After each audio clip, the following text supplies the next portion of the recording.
Hi ನಮಸ್ತೆ ಸ್ನೇಹಿತರೆ, NCG ಕಾಂಪಿಟೇಟಿವ್ಗೆ ಸ್ವಾಗತ. ಈ ಒಂದು ವಿಡಿಯೋದಲ್ಲಿ SSC GD ಏನು ಕಾಲ್ ಮಾಡಿದ್ದೀನಿ, ಅದಕ್ಕೆ ಸಂಬಂಧಪಟ್ಟಷ್ಟು GK ಟಾಪಿಕ್ಗಳನ್ನ ಡಿಸ್ಕಸ್ ಮಾಡೋಣ. ಜಿಯೋಗ್ರಫಿ ಪಾಯಿಂಟ್ ಆಫ್ ಇಂದ ಲಾಸ್ಟ್ ಕ್ಲಾಸಲ್ಲಿ ಕೂಡ ಜಿಯೋಗ್ರಫಿ ಪಾಯಿಂಟ್ ಆಫ್ ಇಂದ ಡಿಸ್ಕಸ್ ಮಾಡಿದ್ವಿ. ಸೊ ನಿಮಗೆ ಯಾರಿಗೆ ಕ್ಲಾಸಸ್ ಕೇಳ್ತಾ ಇದ್ದೀರಾ, ಇದ್ರ ಜೊತೆಗೆ ಇದ್ರಲ್ಲಿ ನಾನು ಕ್ವಶನ್ಸ್ ಕೂಡ ಹಾಕಿರ್ತೀನಿ. ಆ ಕ್ವಶನ್ಸ್ ಅನ್ನ ನೀವು ಕಮೆಂಟ್ಸ್ ಅಲ್ಲೂ ಕೂಡ ಆನ್ಸರ್ ಕೂಡ ಮಾಡಬಹುದು. ಸೊ ನಿಮ್ಗೆ ಗೊತ್ತಿಲ್ಲ ತರ ಇಡೀ ಕ್ಲಾಸ್ ಅನ್ನ ಕೇಳಿದ್ರೆ ಆ ಕ್ವಶನ್ಸ್ ಆನ್ಸರ್ ಕೂಡ ಸಿಗುತ್ತೆ. ಪ್ರತಿ ಕಾನ್ಸೆಪ್ಟ್ ಸ್ಟಾರ್ಟ್ ಆಗೋ ಮುಂದೆ ಫಸ್ಟ್ ಕ್ವಶನ್ಸ್ ಮಾಡಿರ್ತೀನಿ, ಅದಕ್ಕೆ ನೀವು ಎಕ್ಸ್ಪ್ಲೈನ್ ಆಗೋ ತರ ರೀತಿಯಲ್ಲಿ ಕಾನ್ಸೆಪ್ಟ್ ಅನ್ನ ನಾನು ಡಿಸ್ಕಸ್ ಮಾಡಿರ್ತೀನಿ. ಓಕೆ, ಈ ವಿಡಿಯೋ ಇಷ್ಟ ಆಗಿ ನಿಮ್ಮ ಸ್ನೇಹಿತರಿಗೂ ಶೇರ್ ಮಾಡಿ ಅಂತ ಹೇಳ್ತಾ ಈ ಟಾಪಿಕ್ ನ ಸ್ಟಾರ್ಟ್ ಮಾಡೋಣ. ಸೊ ಲಾಸ್ಟ್ ಕ್ಲಾಸ್ ಅಲ್ಲಿ ಕೂಡ ನಾವು ಇಂಡಿಯನ್ ಜಿಯೋಗ್ರಫಿ ರಿಲೇಟೆಡ್ ಒಂದಷ್ಟು ಟಾಪಿಕ್ ನ ತಗೊಂಡಿದ್ವಿ. ಇವತ್ತು ನೋಡ್ತಾ ಹೋಗೋಣ. ಇಲ್ಲೊಂದು ಕ್ವಶನ್ ಕೊಟ್ಟಿದ್ದಾರೆ ನೋಡಿ. ಈ ರೀತಿಯಲ್ಲಿ ಸಾಮಾನ್ಯವಾಗಿ SSC GD ಯಲ್ಲಿ ಕ್ವಶನ್ಸ್ ಆಗ್ತಾ ಬರುತ್ತೆ, ಹೌದಲ್ಲ. ಇಲ್ಲಿ ಏನ್ ಕೊಟ್ಟಿದ್ದಾನೆ, ಕೆಳಗಿನ ಯಾವ ರಾಜ್ಯಗಳ ಗುಂಪಿನ ಮೂಲಕ ಕರ್ಕಾಟಕ ವೃತ್ತ ಸಾಗುತ್ತದೆ ಅಂತ ಕೊಟ್ಟಿದ್ದಾನೆ. ಅಂದರೆ ಕೆಳಗಿನ ಯಾವ ರಾಜ್ಯಗಳ ಮುಖಾಂತರ ಕರ್ಕಾಟಕ Sankranti traffic of cancer pass ಆಗುತ್ತೆ ಅಂತ ಕೊಟ್ಟಿದ್ದಾನೆ. ಆಪ್ಷನ್ ಎ ನಲ್ಲಿ ಗುಜರಾತ್ ಕೊಟ್ಟಿದ್ದಾನೆ, ರಾಜಸ್ಥಾನ ಕೊಟ್ಟಿದ್ದಾನೆ, ಪಂಜಾಬ್ ಕೊಟ್ಟಿದ್ದಾನೆ. ಆಪ್ಷನ್ ಬಿ ನಲ್ಲಿ ಗುಜರಾತ್, ಮಹಾರಾಷ್ಟ್ರ, ಒಡಿಶಾ ಕೊಟ್ಟಿದ್ದಾನೆ. ಆಪ್ಷನ್ ಸಿ ಯಲ್ಲಿ ಗುಜರಾತ್, ಮಧ್ಯಪ್ರದೇಶ, ಛತ್ತೀಸ್ಗಢ ಕೊಟ್ಟಿದ್ದಾನೆ. ಆಪ್ಷನ್ ಡಿ ನಲ್ಲಿ ಬಿಹಾರ್, ಜಾರ್ಖಂಡ್, ಒಡಿಶಾವನ್ನ ಕೊಟ್ಟಿದ್ದಾನೆ. So clear. ಸೊ ಇದು ಕ್ವಶನ್ ನಂಬರ್ 1. ಇದನ್ನ ಓದಿ ನೀವು ಇದನ್ನ ವಿಡಿಯೋ ಕೇಳಿದ ಮೇಲೆ ಕಮೆಂಟ್ ಅನ್ನ ಮಾಡಬಹುದು. ಅದೇ ತರ ಭಾರತದಲ್ಲಿ ಕರ್ಕಾಟಕ ವೃತ್ತ ರೇಖೆ ಕುರಿತ ಸರಿಯಾದ ಹೇಳಿಕೆ ಯಾವುದು ಅಂತ ಕೇಳಿದ್ರೆ ನೆಕ್ಸ್ಟ್ ಕ್ವಶನ್ಸ್ ಬಂದು ಕರ್ಕಾಟಕ ಸಂಕ್ರಾಂತಿ ವೃತ್ತ ಟ್ರಾಫಿಕ್ ಆಫ್ ಕ್ಯಾನ್ಸರ್ ಗೆ ಸಂಬಂಧಪಟ್ಟಂತೆ ಕೆಳಗೆ ಕೊಟ್ಟಿರುವಂತಹ ಸ್ಟೇಟ್ಮೆಂಟ್ ಯಾವುದು ಅಂತ ಕರೆಕ್ಟ್ ಆಗಿ ಕೊಟ್ಟಿದ್ದಾರೆ. ಇಲ್ಲಿ ಯಾವ್ದನ್ನ ನೀವು ಫೈಂಡ್ ಮಾಡಬೇಕು. ಇದು 6 ರಾಜ್ಯಗಳ ಮೂಲಕ ಸಾಗುತ್ತದೆ ಅಂತ ಮೊದಲ ಸ್ಟೇಟ್ಮೆಂಟ್ ಅನ್ನ ಕೊಟ್ಟಿದ್ದಾರೆ. ಸೆಕೆಂಡ್ ಸ್ಟೇಟ್ಮೆಂಟ್ ಅಲ್ಲಿ ಇದು ಉತ್ತರ ಭಾರತದಲ್ಲಿ ಮಾತ್ರ ಸಾಗುತ್ತದೆ ಅಂತ ಕೊಟ್ಟಿದ್ದಾನೆ. ನೆಕ್ಸ್ಟ್ ಒನ್, ಇದು ಭಾರತವನ್ನು ಉಷ್ಣ ಮತ್ತು ಉಪ-ಉಷ್ಣ ಭಾಗಗಳಾಗಿ ವಿಭಜಿಸುತ್ತದೆ ಅಂತ ಕೊಟ್ಟಿದ್ದಾನೆ. ನೆಕ್ಸ್ಟ್, ಇದು ಕೇರಳದ ಮೂಲಕ ಮಾತ್ರ ಸಾಗುತ್ತದೆ ಅಂತ ಕೊಟ್ಟಿದ್ದಾನೆ. ಸೊ ಇದರಲ್ಲಿ ಯಾವುದು ಕರೆಕ್ಟ್ ಆಗಿರೋ ಸ್ಟೇಟ್ಮೆಂಟ್ ಅಂತ ನೀವು ಆನ್ಸರ್ ಮಾಡಬಹುದು. ಈ ಕ್ಲಾಸ್ ಅನ್ನ ಕೇಳಿದ್ರೆ ಇದಕ್ಕೆ ಆನ್ಸರ್ ಕೂಡ ಸಿಗುತ್ತೆ. ಓಕೆ, ಜೊತೆಗೆ ಇನ್ನೊಂದು ಟಾಪಿಕ್ ಕೂಡ ನಾವು ಡಿಸ್ಕಸ್ ಮಾಡ್ತೀವಿ. ಬೌಂಡ್ರಿ ಯಾವ್ಯಾವ ಬರ್ತಾ ಹೋಗುತ್ತೆ, ಯಾವ ಕಂಟ್ರಿ ಜೊತೆಗೆ ಬೌಂಡ್ರಿನ ಶೇಪ್ ಮಾಡುತ್ತೆ ಇಂಡಿಯಾ, ಇವೆಲ್ಲವನ್ನು ಕೂಡ ನೋಡ್ತಿದ್ವಿ. ಓಕೆ, ಇಲ್ಲಿ ನೋಡಿ. ಸೊ ಭಾರತ, ಸೊ ಲೊಕೇಶನ್ ಬಗ್ಗೆ ಇಲ್ಲಿ ಕ್ವಶನ್ಸ್ ಇರುವಂತದ್ದು. ಸೊ ಭಾರತದ ನೀವು ನೋಡೋದಾದ್ರೆ ಉತ್ತರ, ದಕ್ಷಿಣ, ಪಶ್ಚಿಮ ಅಂತ ನಾವು ಡಿವೈಡ್ ಮಾಡ್ಕೊಳ್ಳೋದಾದ್ರೆ, ಈಸ್ಟ್, ನಾರ್ತ್, ವೆಸ್ಟ್ ಅಂತ ನಾವು ಇಲ್ಲಿ ಡಿವೈಡ್ ಮಾಡ್ಕೊಳ್ಳೋದಾದ್ರೆ, ಸರ್ವೇ ಸಾಮಾನ್ಯವಾಗಿ ಭಾರತದ ದಕ್ಷಿಣದ ತುತ್ತ ತುದಿ ಯಾವುದು ಅಂತ ಕೇಳ್ತಾನೆ, ಭಾರತದ ಉತ್ತರದ ತುತ್ತ ತುದಿ ಯಾವುದು ಅಂತ ಕೇಳ್ತಾನೆ, ಪಶ್ಚಿಮದ ತುತ್ತ ತುದಿ ಯಾವುದು ಅಂತ ಕೇಳ್ತಾನೆ, ಅದೇ ತರ ಪೂರ್ವದ ತುತ್ತ ತುದಿ ಯಾವುದು ಅಂತ ಕೂಡ ಕೇಳ್ತಾನೆ. ಈ ರೀತಿ ಕ್ವಶನ್ಸ್ ಗಳು ಸರ್ವೇ ಸಾಮಾನ್ಯವಾಗಿರುತ್ತೆ. ಮತ್ತೆ 23.5 ಡಿಗ್ರಿ ಯಾವ ಸ್ಟೇಟ್ ಅಲ್ಲಿ ಪಾಸ್ ಆಗುತ್ತೆ ಅಂತಾನು ಕೂಡ ಇಲ್ಲಿ ಕ್ವಶನ್ಸ್ ಅನ್ನ ಕೇಳ್ತಾನೆ. ಹಾಗಾಗಿ ಇದು ನೀವು ಇಮೇಜ್ ಅನ್ನ ಇಟ್ಕೊಂಡು ನೀವು ಪ್ರಿಪೇರ್ ಆದ್ರೆ ನಿಮ್ಗೆ ಹೆಲ್ಪ್ ಆಗುತ್ತೆ. ಇಲ್ಲಿ ನೋಡಿ, ಭಾರತ ಸ್ಟಾರ್ಟ್ ಆಗ್ತಿರೋದು ಕನ್ಯಾಕುಮಾರಿಯಿಂದ. ಸೊ ಮೇನ್ ಲ್ಯಾಂಡ್ ಅಂದ್ರೆ ಭಾರತದ ಪ್ರಮುಖ ಭೂಭಾಗವನ್ನ ನಾವು ಕನ್ಸಿಡರ್ ಮಾಡೋದಾದ್ರೆ, ಭಾರತದ ಪ್ರಮುಖ ಭೂಭಾಗವನ್ನ ಕನ್ಸಿಡರ್ ಮಾಡೋದಾದ್ರೆ ಈ ತಮಿಳುನಾಡಲ್ಲಿ ಬರುವಂತಹ ಕನ್ಯಾಕುಮಾರಿ ಅಂತಂದ್ರೆ ಇಲ್ಲಿ 8.4 ಡಿಗ್ರಿ ನಾರ್ತ್ ಲ್ಯಾಟಿಟ್ಯೂಡ್ ಇಂದ ಸ್ಟಾರ್ಟ್ ಆಗುತ್ತೆ. ಭಾರತದ ಪ್ರಮುಖ ಭೂಭಾಗ ಯಾವ ಅಕ್ಷಾಂಶದಿಂದ ಸ್ಟಾರ್ಟ್ ಆಗುತ್ತೆ ಅಂತ ಕೇಳ್ತಾನೆ. 8.4 ಡಿಗ್ರಿ ನಾರ್ತ್ ಲ್ಯಾಟಿಟ್ಯೂಡ್ ಇಂದ 8.4 ಡಿಗ್ರಿ ಉತ್ತರ ಅಕ್ಷಾಂಶದಿಂದ ಸ್ಟಾರ್ಟ್ ಆಗುತ್ತೆ. ಎಲ್ಲಿಂದ?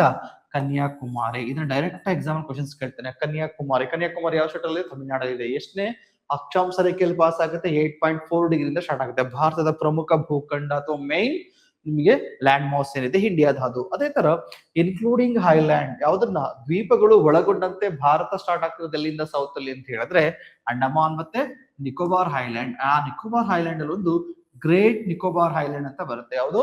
Great Nicobar highland. ಈ ಗ್ರೇಟ್ ನಿಕೋಬಾರ್ ಹೈಲ್ಯಾಂಡ್ ಹತ್ರ ಸೊ ಇಂಡಿಯಾ ಏನಾಗುತ್ತೆ ನಿಮಗೆ 6.45 ಡಿಗ್ರಿ ನಾರ್ತ್ ಲ್ಯಾಟಿಟ್ಯೂಡ್ ಇಂದ ಸ್ಟಾರ್ಟ್ ಆಗುತ್ತೆ. 6.45 ಡಿಗ್ರಿ ನಾರ್ತ್ ಲ್ಯಾಟಿಟ್ಯೂಡ್ ಇಂದ ಸ್ಟಾರ್ಟ್ ಆಗುತ್ತೆ. ಅದು 6.45 ಉತ್ತರ ಅಕ್ಷಾಂಶದಿಂದ ಇಂಡಿಯಾ ಸ್ಟಾರ್ಟ್ ಆಗುತ್ತೆ. ಯಾವ್ದನ್ನ ಸೇರಿಸಿದ್ರೆ ದ್ವೀಪಗಳು ಸೇರಿಸುತ್ತೆ. ಎಕ್ಸಾಮ್ಸ್ ಅಲ್ಲಿ ಏನಾದ್ರು ಭಾರತ ದಕ್ಷಿಣ ತುತ್ತ ತುದಿ ಯಾವುದು ಅಂತ ಜನರಲ್ ಆಗಿ ಕೊಟ್ಟು ಕನ್ಯಾಕುಮಾರಿ ಅಂತ ಕೊಟ್ರೆ ಆನ್ಸರ್ ಆಗುತ್ತೆ. ಆದ್ರೆ ಭಾರತದ ದ್ವೀಪಗಳು ಸೇರಿದಂತೆ ಭಾರತ ದಕ್ಷಿಣ ತುತ್ತ ತುದಿ ಯಾವುದು ಅಂತ ಕೇಳಿದ್ರೆ ಅಂಡಮಾನ್ ನಿಕೋಬಾರ್ ಅಲ್ಲಿ ಬರುವಂತ ನಿಕೋಬಾರ್ ಐಲ್ಯಾಂಡ್ ಅಲ್ಲಿ ಬರುವಂತ ಗ್ರೇಟ್ ನಿಕೋಬಾರ್ ಅಲ್ಲಿ ನಿಮಗೆ ಇಂದಿರಾ ಪಾಯಿಂಟ್ ಅಂತ ಬರುತ್ತೆ. Very important. ಯಾವ್ದು? ಗ್ರೇಟ್ ನಿಕೋಬಾರ್ ಐಲ್ಯಾಂಡ್ ಇದೆಯಲ್ಲ, ಈ ಗ್ರೇಟ್ ನಿಕೋಬಾರ್ ಐಲ್ಯಾಂಡ್ ಅಲ್ಲಿ ಯಾವುದು? ಇಂದಿರಾ ಪಾಯಿಂಟ್. ಇದನ್ನ ಎಕ್ಸಾಮ್ ಕ್ವಶನ್ಸ್ ಕೇಳ್ತಾನೆ. ಯಾವುದು? ಇಂದಿರಾ ಪಾಯಿಂಟ್ ಎಲ್ಲಿ ಬರುತ್ತೆ? ಈ ಇಂದಿರಾ ಪಾಯಿಂಟ್ ಬರ್ತಿರೋದು ಎಲ್ಲಿ? ಗ್ರೇಟ್ ನಿಕೋಬಾರ್ ಐಲ್ಯಾಂಡ್ ಅಲ್ಲಿ. ಈ ಅಷ್ಟೇ ಡಿಗ್ರಿಯಿಂದ 6.45 ಡಿಗ್ರಿ ನಾರ್ತ್ ಲ್ಯಾಟಿಟ್ಯೂಡ್ ಇಂದ ಇದು ಸ್ಟಾರ್ಟ್ ಆಗುತ್ತೆ. ಸೊ ಇದು ತಲೆ ರಿಜಿಸ್ಟರ್ ಆಗ್ಬೇಕು. ಇನ್ನು ಉತ್ತರದ ಕೊನೆಯ ಭಾಗ ಯಾವುದು? ಸೊ ಭಾರತದ ಉತ್ತರ ಭಾಗ ಈಗ ಲಡಕ್ ರೀಜನ್ಸ್ ಬರುತ್ತಲ್ಲ, ಇಲ್ಲಿ POK ಪಾಕ್ ಆಕ್ಯುಪೈಡ್ ಕಾಶ್ಮೀರ್ ಅಂತ ಕರಿತೀವಿ ನಾವು. ಇದರಿಂದ ಕ್ವಶನ್ಸ್ ಕೇಳೋ ಚಾನ್ಸಸ್ ಜಾಸ್ತಿ ಇದೆ ನಿಮಗೆ POK ಮೇಲೆ. ಓಕೆ, ಇಲ್ಲಿ ಪಾಕ್ ಆಕ್ಯುಪೈಡ್ ಕಾಶ್ಮೀರ್ ಜಾಗ ಬರುತ್ತಲ್ಲ, ಇದ್ರ ಮೇಲ್ಗಡೆಗೆ ಇಂದಿರಾ ಕೋಲ್ ಅಂತ ಬರುತ್ತೆ. ಯಾವುದು? ಇಂದಿರಾ ಕೋಲ್. ಇದನ್ನ ಎಕ್ಸಾಮ್ ಕ್ವಶನ್ಸ್ ಕೇಳ್ತಾರೆ. ಇಂದಿರಾ ಕೋಲ್ ಎಲ್ಲಿ ಬರುತ್ತೆ? ಲಡಕ್ ಪ್ರಾವಿನ್ಸ್, ಲಡಕ್ ಈಗಿನ ಲಡಕ್ ಭಾಗ. ಬಟ್ ಅದು ಯಾರ ಅಂಡರ್ ಇದೆ? ಇದು ಪಾಕಿಸ್ತಾನದ ಅಂಡರ್ ಇದೆ. ಇಲ್ಲಿ ಎಷ್ಟನೇ ಡಿಗ್ರಿ? ಇದು 37 ಡಿಗ್ರಿ 6 ನಿಮಿಷ ನಾರ್ತ್ ಲ್ಯಾಂಡ್, 37 ಡಿಗ್ರಿ 6 ನಿಮಿಷ ಉತ್ತರ ಅಕ್ಷಾಂಶದಲ್ಲಿ ಕಂಡು ಬರ್ತಾ ಹೋಗುತ್ತೆ ಇಂದಿರಾ ಕೋಲ್. ಭಾರತದ ಉತ್ತರ ತುತ್ತ ತುದಿ ಯಾವುದು ಅಂತ ಕೇಳ್ತಾನೆ. ಭಾರತದ ಉತ್ತರ ತುತ್ತ ತುದಿ ಯಾವುದು? ಇಂದಿರಾ ಕೋಲ್. ಇದನ್ನ ತಲೆ ರಿಜಿಸ್ಟರ್ ಮಾಡಿ. ಎಕ್ಸಾಮ್ ಅಲ್ಲಿ ಬಹುತೇಕ ಇದ್ರ ಮೇಲೆ ಕ್ವಶನ್ಸ್ ಆಗೋ ಚಾನ್ಸಸ್ ಇರುತ್ತೆ. ಅದೇ ತರ ಈ ಕನ್ಯಾಕುಮಾರಿಯಿಂದ ಉತ್ತರದಿಂದ ದಕ್ಷಿಣಕ್ಕೆ ಭಾರತದ ಉದ್ದ ಎಷ್ಟಿದೆ ಅಂತ ಕೇಳ್ಬೋದು. ಲೆಂತ್ ಎಷ್ಟಿದೆ? ಇಂಡಿಯಾದ ಲೆಂತ್ ಎಷ್ಟಿದೆ? ಎಷ್ಟು?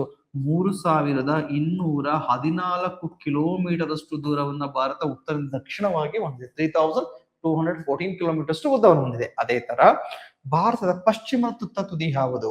ಯಾವ ಲ್ಯಾಂಗಿಟ್ಯೂಡ್ ಇಂದ, ಯಾವ ರೇಖಾಂಶದಿಂದ ಪಾಸ್ ಆಗುತ್ತೆ ನೋಡಿ. ಭಾರತದ ಉತ್ತರ ಮತ್ತು ದಕ್ಷಿಣ ಬರೋದು ಯಾವುದು? ಉತ್ತರ ಅಕ್ಷಾಂಶದಲ್ಲಿ. ಅದೇ ತರ ಭಾರತದ ಪಶ್ಚಿಮ ಮತ್ತು ಪೂರ್ವದ ರೇಖಾಂಶಗಳು ಬರ್ತಿರೋದ್ರಲ್ಲಿ ಈ ರೇಖೆ ಯಾವುದು?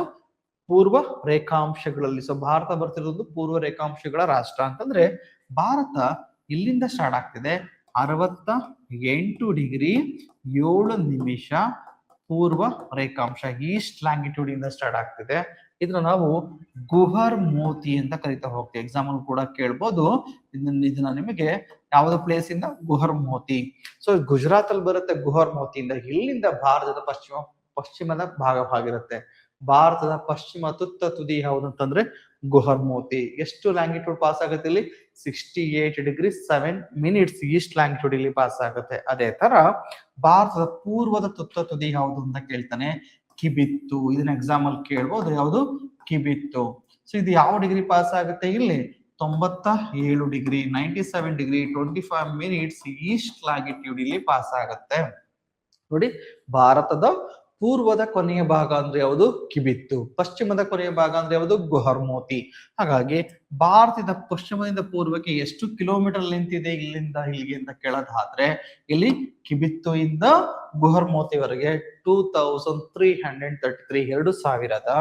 2933 ಕಿಲೋಮೀಟರ್ ಅಷ್ಟು ದೂರ ಭಾರತ ಅಗಲವನ್ನ ಹೊಂದಿದೆ.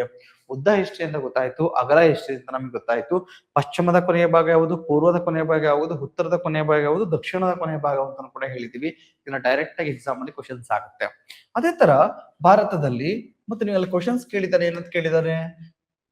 23 ಅಂಡ್ ಡಿಗ್ರಿ ಯಾವ ಸ್ಟೇಟ್ ಮೇಲೆ ಪಾಸ್ ಆಗುತ್ತೆ ಅಂತ ಕೇಳಿದ್ದಾನೆ, ಹೌದಲ್ಲ?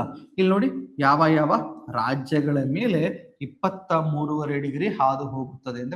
ಟ್ರಾಪಿಕ್ ಆಫ್ ಕ್ಯಾನ್ಸರ್, ಕರ್ಕಾಟಕ ಸಂಕ್ರಾಂತಿ ವೃತ್ತ ಅಂತ ಕರಿತೀವಿ. ಮೊದಲನೇದಾಗಿ ಹೇಳ್ತಾ ಹೋಗ್ತೀನಿ. ಇಲ್ಲಿ ಯಾವ ರಾಜ್ಯ ಬರುತ್ತೆ? ಗುಜರಾತ್ ರಾಜ್ಯದ ಮೂಲಕ ಇದು ಸ್ಟಾರ್ಟ್ ಆಗುತ್ತೆ. ಇದಾದ್ಮೇಲೆ ಇಲ್ಲಿ ರಾಜಸ್ಥಾನ ಬರುತ್ತೆ, ಇಲ್ಲಿ ಮಧ್ಯಪ್ರದೇಶ್ ಬರುತ್ತೆ, ಇಲ್ಲಿ ಛತ್ತೀಸ್ಗಢ ಬರುತ್ತೆ, ಇಲ್ಲಿ ಜಾರ್ಖಂಡ್ ಬರುತ್ತೆ, ಇಲ್ಲಿ ವೆಸ್ಟ್ ಬೆಂಗಾಲ್ ಬರುತ್ತೆ, ಇಲ್ಲಿ ತ್ರಿಪುರಾ ಬರುತ್ತೆ, ಇಲ್ಲಿ ಮಿಜೋರಾಂ ಬರುತ್ತೆ. ಇಲ್ಲಿ ಮಿಜೋರಾಂ. ಹಾಗಾಗಿ ಯಾವ ಸ್ಟೇಟ್ ಬರುತ್ತೆ ಅಂತ ಕೇಳ್ಬೋದು. Gujarat, Rajasthan, Madhya Pradesh, Chhattisgarh, Jharkhand, West Bengal, Tripura and Mizoram. ಹಾಗಾಗಿ 8 ಸ್ಟೇಟ್ ಅಲ್ಲಿ 23.5 ಡಿಗ್ರಿ ಪಾಸ್ ಆಗುತ್ತೆ. ಭಾರತದಲ್ಲಿ 23.5 ಡಿಗ್ರಿಯನ್ನ ಎಷ್ಟು ರಾಜ್ಯಗಳ ಮುಖಾಂತರ ಹಾದು ಅಂತ ಕೇಳಿದ್ರೆ 23.5 ಡಿಗ್ರಿ ಅಥವಾ ಕರ್ಕಾಟಕ ಸಂಕ್ರಾಂತಿ ವೃತ್ತ ಭಾರತದಲ್ಲಿ 8 ರಾಜ್ಯಗಳ ಮುಖಾಂತರ ಹಾದೋಗುತ್ತೆ. ಗುಜರಾತ್, ರಾಜಸ್ಥಾನ, ಮಧ್ಯಪ್ರದೇಶ, ಛತ್ತೀಸ್ಗಢ, ಜಾರ್ಖಂಡ್, ಪಶ್ಚಿಮ ಬಂಗಾಳ, ತ್ರಿಪುರಾ ಮತ್ತು ಮಿಜೋರಾಂ ಸ್ಟೇಟ್ಗಳಲ್ಲಿ. ಎಷ್ಟು ಸ್ಟೇಟ್ ಅಂತ ಕೇಳಬಹುದು ಡೈರೆಕ್ಟ್ ಆಗಿ? 8 ಸ್ಟೇಟ್ ಅಲ್ಲಿ. ಪಶ್ಚಿಮದಿಂದ ಪೂರ್ವಕ್ಕೆ ಹೇಳಿ ಅಂದ್ರೆ ಫಸ್ಟ್ ಗುಜರಾತ್ ಬರುತ್ತೆ, ಆಮೇಲೆ ರಾಜಸ್ಥಾನ ಬರುತ್ತೆ, ಅದಾದ್ಮೇಲೆ ಮಧ್ಯಪ್ರದೇಶ, ಅದಾದ್ಮೇಲೆ ಜಾರ್ಖಂಡ್, ಅದಾದ್ಮೇಲೆ ಛತ್ತೀಸ್ಗಢ, ಅದಾದ್ಮೇಲೆ ಜಾರ್ಖಂಡ್, ಅದಾದ್ಮೇಲೆ ವೆಸ್ಟ್ ಬೆಂಗಾಲ್, ಅದಾದ್ಮೇಲೆ ತ್ರಿಪುರಾ, ಲಾಸ್ಟ್ ಅಲ್ಲಿ ಮಿಜೋರಾಂ ರಾಜ್ಯ ಬರುತ್ತೆ. ಸೊ ಕ್ಲಿಯರ್, ಇಷ್ಟು ನಿಮಗೆ ಅರ್ಥವಾಗಿರ್ಬೇಕು. ಇದ್ರ ಜೊತೆಗೆ ಈ 23.5 ಡಿಗ್ರಿಯನ್ನ 23.5 ಡಿಗ್ರಿಯನ್ನ ಈ ತರ 2 ಟೈಮ್ಸ್ ಪಾಸ್ ಮಾಡುವಂತ ರಿವರ್ ಯಾವುದು ಅಂತ GK ಕ್ವಶನ್ಸ್ ಕೇಳ್ಬಿಡ್ತಾರೆ. 23 ಡಿಗ್ರಿನ 2 ಸರಿ ಹಾದು ಹೋಗುವಂತಹ ನದಿ ಯಾವುದು ಅಂತ ಕೇಳಿದ್ರೆ ಮಾಹಿ ನದಿ. ಯಾವ ನದಿ? ಮಾಹಿ ನದಿ 23.5 ಡಿಗ್ರಿನ 23 ಡಿಗ್ರಿನ 2 ಟೈಮ್ಸ್ ಪಾಸ್ ಮಾಡುವಂತ ರಿವರ್ ಯಾವ್ದಿಲ್ಲಿ? ಮಾಹಿ ನದಿ. ಸೊ ಅದೇ ತರ ವೆರಿ ಇಂಪಾರ್ಟೆಂಟ್, ಭಾರತದ ಸ್ಟ್ಯಾಂಡರ್ಡ್ ಟೈಮ್ ಲೈನ್ ನಾವು ನೋಡ್ತಾ ಹೋಗ್ತೀವಿ ಅಥವಾ ಲೋಕಲ್ ಟೈಮ್ ಲೈನ್ ಏನಿದೆಯಲ್ಲ, ಇಂಡಿಯಾದ ಸ್ಥಳೀಯ ಕಾಲಮಾನ ರೇಖೆ, ಇದು ಎಷ್ಟನೇ ಡಿಗ್ರಿ ಅಂತ ಎಕ್ಸಾಮ್ ಅಲ್ಲಿ ಕೇಳ್ತಾನೆ. ಎಷ್ಟು? 82.5 ಡಿಗ್ರಿ.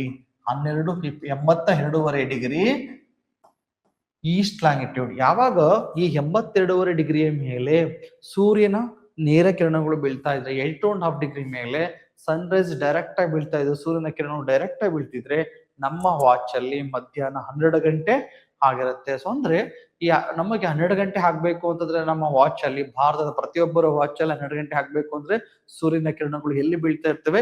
82.5 ಡಿಗ್ರಿ ಮೇಲೆ ನೇರವಾಗಿ ಬೀಳ್ತಿರುತ್ತೆ. ಹಾಗಾಗಿ ಭಾರತದ ಸ್ಥಳೀಯ ಕಾಲಮಾನ ರೇಖೆ, ಇಂಡಿಯಾ ಸ್ಟ್ಯಾಂಡರ್ಡ್ ಟೈಮ್ ಲೈನ್ ಯಾವುದು ಅಥವಾ ಲೋಕಲ್ ಟೈಮ್ ಲೈನ್ ಯಾವುದು ಕೇಳಿದ್ರೆ 82.5 degree East longitude. 82.5 degree East longitude ಏನಿದೆ ಇದು ಭಾರತದಲ್ಲಿ ಹಾದು ಹೋಗುತ್ತೆ. ಯಾವ ರಾಜ್ಯಗಳ ಮುಖಾಂತರ?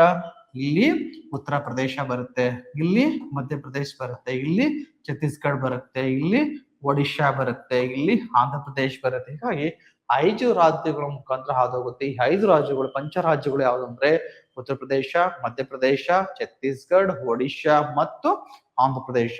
ಇಷ್ಟು ರಾಜ್ಯಗಳ ಮುಖಾಂತರ 82.5 ಡಿಗ್ರಿ ಹಾದು ಹೋಗುತ್ತೆ. ಸೊ 82.5 ಡಿಗ್ರಿ ಮೇಲೆ ಸೂರ್ಯ ನೇರ ಕಿರಣಗಳು ಬಿದ್ದಾಗ ನಮ್ಮ ವಾಚ್ ಅಲ್ಲಿ ಎಷ್ಟು ಗಂಟೆ ಆಗಿರುತ್ತೆ? ಮಧ್ಯಾಹ್ನ 12 ಗಂಟೆ ಆಗಿರುತ್ತೆ. ಸೊ ಕ್ಲಿಯರ್, ಇಷ್ಟು ಕೂಡ ನಿಮಗೆ ಗೊತ್ತಿರಬೇಕು. ಇದನ್ನ ನಿಮ್ಗೆ ಎಕ್ಸಾಮ್ ಕ್ವಶನ್ಸ್ ಅನ್ನ ಡೈರೆಕ್ಟ್ ಆಗಿ ಕೇಳ್ತಾನೆ. ಸೊ ಇಲ್ಲಿ ಜಬ್ಬಲ್ಪುರ ಬರುತ್ತೆ ಮಧ್ಯಪ್ರದೇಶದಲ್ಲಿ.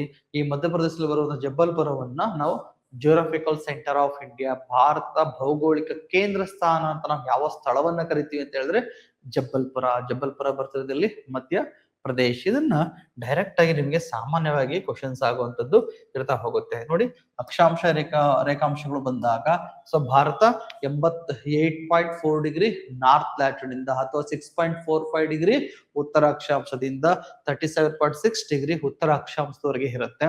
ಅದೇ ತರ ಬಂದಾಗ ರೇಖಾಂಶದಲ್ಲಿ ಗುಜರಾತಿನ ಗುಹರ್ಮೋತಿಯಿಂದ 68.7 ಡಿಗ್ರಿ ಅಥವಾ 68.7 ಮಿನಿಟ್ಸ್ ಈಸ್ಟ್ ಲಾಂಗಿಟ್ಯೂಡ್ ಇಂದ, ಅದೇ ತರ 97 ಡಿಗ್ರಿ 25 ನಿಮಿಷ ಪೂರ್ವ ರೇಖಾಂಶದಲ್ಲಿ ಅರುಣಾಚಲ ಪ್ರದೇಶದಲ್ಲಿ ಬರುತ್ತೆ ಕಿಬಿತ್ತುವರೆಗೆ ನಾವು ನೋಡ್ತಾ ಹೋಗ್ತೀವಿ. ಅದೇ ತರ 23 ಡಿಗ್ರಿ ಯಾವ್ಯಾವ ರಾಜ್ಯಗಳ ಮುಖಾಂತರ ಹಾದು ಹೋಗುತ್ತೆ? ಗುಜರಾತ್ ಮುಖಾಂತರ ಹಾದು ಹೋಗುತ್ತೆ, ರಾಜಸ್ಥಾನ್ ಮುಖಾಂತರ ಹಾದು ಹೋಗುತ್ತೆ, ಮಧ್ಯಪ್ರದೇಶ, ಛತ್ತೀಸ್ಗಢ, ಜಾರ್ಖಂಡ್, ಪಶ್ಚಿಮ ಬಂಗಾಳ, ತ್ರಿಪುರಾ ಮತ್ತು ಮಿಜೋರಾಂ ಮುಖಾಂತರ 8 ರಾಜ್ಯಗಳ ಮುಖಾಂತರ ಇದು ಹಾದು ಹೋಗುತ್ತೆ. ಇದನ್ನು ಕೂಡ ನಿಮಗೆ ಡೈರೆಕ್ಟ್ ಆಗಿ ಎಕ್ಸಾಮ್ ಕ್ವಶನ್ಸ್ ಕೇಳಬಹುದು. ಇನ್ನು 82.5 ಡಿಗ್ರಿ ಎಲ್ಲೆಲ್ಲಿ ಹಾದು ಹೋಗುತ್ತೆ ಅಂತ ಕೇಳಿದ್ರೆ 82.5 ಡಿಗ್ರಿ ಭಾರತದ ಸ್ಥಳೀಯ ಕಾಲಮಾನ ರೇಖೆ ಅಥವಾ ಇಂಡಿಯನ್ ಸ್ಟ್ಯಾಂಡರ್ಡ್ ಟೈಮ್ ಲೈನ್ ಅಂತ ಕರಿತಾ ಹೋಗ್ತೀವಿ. ಇದು ಉತ್ತರ ಪ್ರದೇಶ, ಮಧ್ಯಪ್ರದೇಶ, ಅದೇ ತರ ಛತ್ತೀಸ್ಗಢ ಮತ್ತೆ ಒಡಿಶಾ ಹಾಗೂ ಆಂಧ್ರ ಪ್ರದೇಶಗಳ ಮುಖಾಂತರ ಹಾದು ಹೋಗ್ತಾ ಹೋಗುತ್ತೆ. ಭಾರತದ ಜಬ್ಬಲ್ಪುರವನ್ನ ನಾವೇನ್ ಕರಿತಾ ಹೋಗ್ತೀವಿ? Geographical centre of India. So ಭಾರತದ ಭೌಗೋಳಿಕ ಕೇಂದ್ರ ಸ್ಥಾನ ಅಂತ ನಾವಿಲ್ಲಿ ಕರಿತಾ ಹೋಗ್ತೀವಿ. ಸೊ ಕ್ಲಿಯರ್, ಇದನ್ನ ಡೈರೆಕ್ಟ್ ಆಗಿ ಎಕ್ಸಾಮ್ ಅಲ್ಲಿ ಕೇಳೋ ಚಾನ್ಸಸ್ ಕೂಡ ಇರುತ್ತೆ. ಸೊ ನೆಕ್ಸ್ಟ್ ಟಾಪಿಕ್ ಹೋಗೋಣ. ಅದರಲ್ಲಿ ಕ್ವಶನ್ಸ್ ಕೇಳಿದ ನೋಡಿ, ಚೀನಾದ ಜೊತೆಗೆ ಭಾರತೀಯ ಯಾವ ರಾಜ್ಯ ಗಡಿಯನ್ನ ಹೊಂದಿದೆ ಅಂತ ಕೇಳಿದ್ದಾರೆ. ಸೊ ಭಾರತ ಜೊತೆಗೆ ಚೀನಾ ಜೊತೆಗೆ ಭಾರತದ ಯಾವ ರಾಜ್ಯ ಗಡಿಯನ್ನ ಹೊಂದಿರೋದಂತ ಕ್ವಶನ್ಸ್ ಆಗಿದೆ. ಆಪ್ಷನ್ ಕೊಟ್ಟಿದ್ದಾರೆ ನೋಡಿ, ಅಸ್ಸಾಂ ಕೊಟ್ಟಿದ್ದಾನೆ, ಅರುಣಾಚಲ ಪ್ರದೇಶ ಕೊಟ್ಟಿದ್ದಾನೆ, ಪಶ್ಚಿಮ ಬಂಗಾಳ ಕೊಟ್ಟಿದ್ದಾನೆ, ತ್ರಿಪುರಾ ಕೊಟ್ಟಿದ್ದಾನೆ. ಇದರಲ್ಲಿ ಯಾವ ರಾಜ್ಯ ಅಂತ ಫೈಂಡ್ ಮಾಡಿ ನೀವೇನ್ ಮಾಡಿ ಆನ್ಸರ್ ನ ಕಾಮೆಂಟ್ ಬಾಕ್ಸ್ ಅಲ್ಲಿ ತಿಳಿಸಿ. ಇದ್ರ ಜೊತೆಗೆ ಈ ಕ್ಲಾಸ್ ಅನ್ನ ಕೇಳಿದ್ರು ಕೂಡ ನಿಮ್ಗೆ ಆನ್ಸರ್ ಇದಕ್ಕೆ ಸಿಗುತ್ತೆ. ಅದೇ ತರ ಪಾಕಿಸ್ತಾನಕ್ಕೆ ಗಡಿಯನ್ನು ಹೊಂದಿರೋ ಭಾರತೀಯ ರಾಜ್ಯ ಯಾವುದು ಅಂತ ಕೂಡ ಕ್ವಶನ್ಸ್ ಅನ್ನ ಕೇಳಿದ್ದಾನೆ. ರಾಜಸ್ಥಾನ, ಪಂಜಾಬ್, ಗುಜರಾತ್, ಹಾಲಾಪ್ತಿ, ಹೆಬಮೀನ್ ಎಲ್ಲವೂ ಅನ್ನೋದು ಕೂಡ ಆಪ್ಷನ್ಸ್ ಅನ್ನ ಕೊಟ್ಟಿದ್ದಾನೆ.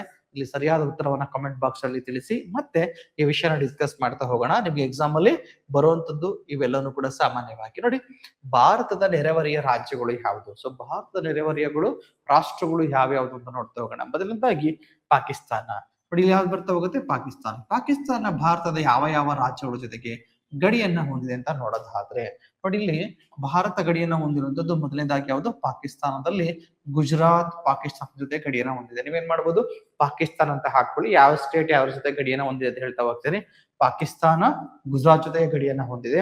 ಅದೇ ತರ ಪಾಕಿಸ್ತಾನ ರಾಜಸ್ಥಾನ್ ಜೊತೆಗೆ ಗಡಿಯನ್ನ ಹೊಂದಿದೆ. ಅದೇ ತರ ಭಾರತದ ಪಂಜಾಬ್ ಜೊತೆಗೂ ಕೂಡ ಪಾಕಿಸ್ತಾನ ಗಡಿಯನ್ನ ಹೊಂದಿದೆ. ಅದೇ ತರ ಯಾವುದು?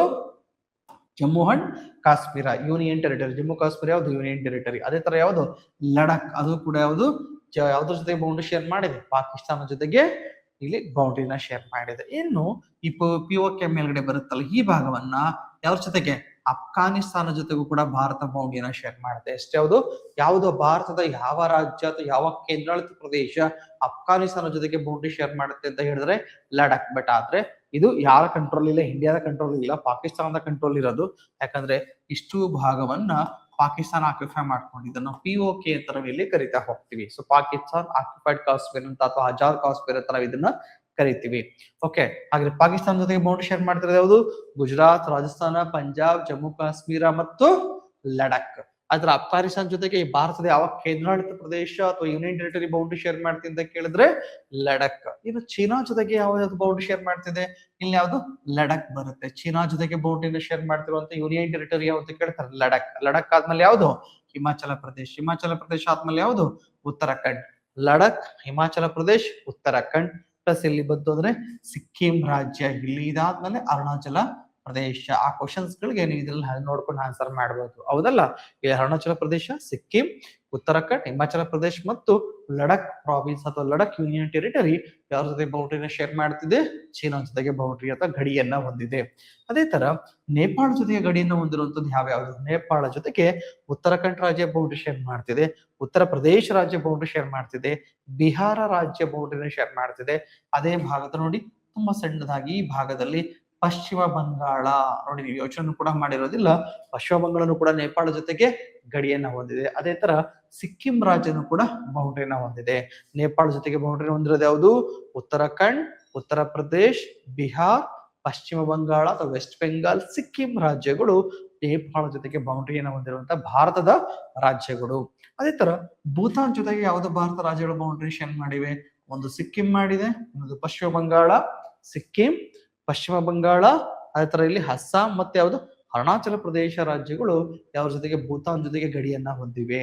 ಇನ್ನು ಅದೇ ತರ ಅರುಣಾಚಲ ಪ್ರದೇಶ, ನಾಗಾಲ್ಯಾಂಡ್, ಮಣಿಪುರ, ಮಿಜೋರಾಂ, ಮಯನ್ಮಾರ್. ಇವಂದ್ರೆ ಈ ಮಿಜೋರಾಂ, ಮಣಿಪುರ, ನಾಗಾಲ್ಯಾಂಡ್, ಅರುಣಾಚಲ ಪ್ರದೇಶ ಇವೆಲ್ಲವೂ ಕೂಡ ಮಯನ್ಮಾರ್ ಜೊತೆಗೆ ಬೌಂಡ್ರಿನ ಹೊಂದಿವೆ. ಮಯನ್ಮಾರ್ ಜೊತೆಗೆ ಬೌಂಡ್ರಿನ ಹೊಂದಿರುವಂತಹ ಭಾರತ ರಾಜ್ಯಗಳು ಅರುಣಾಚಲ ಪ್ರದೇಶ ಬರ್ತಿದೆ, ನಾಗಾಲ್ಯಾಂಡ್ ಬರ್ತಿದೆ, ಮಣಿಪುರ ಬರ್ತಿದೆ ಮತ್ತೆ ಮಿಜೋರಾಂ ರಾಜ್ಯಗಳು. ಅದೇ ತರ ಯಾವ್ದಕ್ಕೆ? ಬಾಂಗ್ಲಾದೇಶ ಜೊತೆಗೆ ಬೌಂಡ್ರಿನ ಹೊಂದಿರುವಂತದ್ದು ಯಾವ್ಯಾವುದು? ಮಿಜೋರಾಂ, ತ್ರಿಪುರಾ ಮತ್ತೆ ಮೇಘಾಲಯ, ಅಸ್ಸಾಂ ಮತ್ತೆ ಪಶ್ಚಿಮ ಬಂಗಾಳ ಅಥವಾ ವೆಸ್ಟ್ ಬೆಂಗಾಲ್. ಬಾಂಗ್ಲಾದೇಶ ಜೊತೆಗೆ ಗಡಿಯನ್ನು ಹೊಂದಿರೋ ರಾಜ್ಯಗಳನ್ನ ಪಟ್ಟಿ ಮಾಡಿ ಯಾವ್ಯಾವ್ದು ಅಂತ ಕೇಳ್ಬೋದು.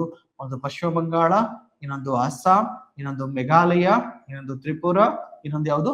ಮಿಜೋರಾಂ. ಇವೆಲ್ಲವೂ ಕೂಡ ಬಾಂಗ್ಲಾದೇಶ ಜೊತೆಗೆ ಭಾರತದ ಗಡಿಯನ್ನ ಹೊಂದಿರುವಂತಹ ರಾಜ್ಯಗಳು. ಸೊ ಭಾರತ ಹೈಯೆಸ್ಟ್ ಬೌಂಡ್ರಿಯನ್ನ ಯಾವ ರಾಜ್ಯದ ಜೊತೆಗೆ ಶೇರ್ ಮಾಡುತ್ತೆ ಅಂತ ಕೇಳಿದ್ರೆ ಯಾವುದು? ಬಾಂಗ್ಲಾದೇಶ ಜೊತೆಗೆ ಭಾರತ ಹೈಯೆಸ್ಟ್ ಗಡಿಯನ್ನ, ಭಾರತ ಯಾವ ರಾಷ್ಟ್ರದ ಜೊತೆಯಲ್ಲಿ ಹೈಯೆಸ್ಟ್ ಗಡಿಯನ್ನ ಶೇರ್ ಮಾಡುತ್ತಿದೆ, ಲಾಂಗೆಸ್ಟ್ ಬೌಂಡ್ರಿನ ಶೇರ್ ಮಾಡುತ್ತೆ ಅಂತ ಕೇಳಿದ್ರೆ ಬಾಂಗ್ಲಾದೇಶ ಜೊತೆಗೆ ಭಾರತ ಅತಿ ಉದ್ದವಾದ ಗಡಿಯನ್ನು ಹೊಂದಿರುವಂತಹ ಯಾವುದು ರಾಷ್ಟ್ರ ಯಾವುದು ಅಂತ ಕೇಳಿದ್ರೆ ಭಾರತ ಜೊತೆಗೆ ಅತಿ ಹೆಚ್ಚು ಗಡಿಯನ್ನು ಹೊಂದಿರುವಂತಹ ರಾಷ್ಟ್ರ ಬಾಂಗ್ಲಾದೇಶ ಆಗಿರುತ್ತೆ. ಇದನ್ನ ಡೈರೆಕ್ಟ್ ಎಕ್ಸಾಮ್ ತುಂಬಾ ಸಲ ಕೂಡ ಕ್ವಶನ್ಸ್ ಅನ್ನ ಕೇಳಿದ್ದಾನೆ.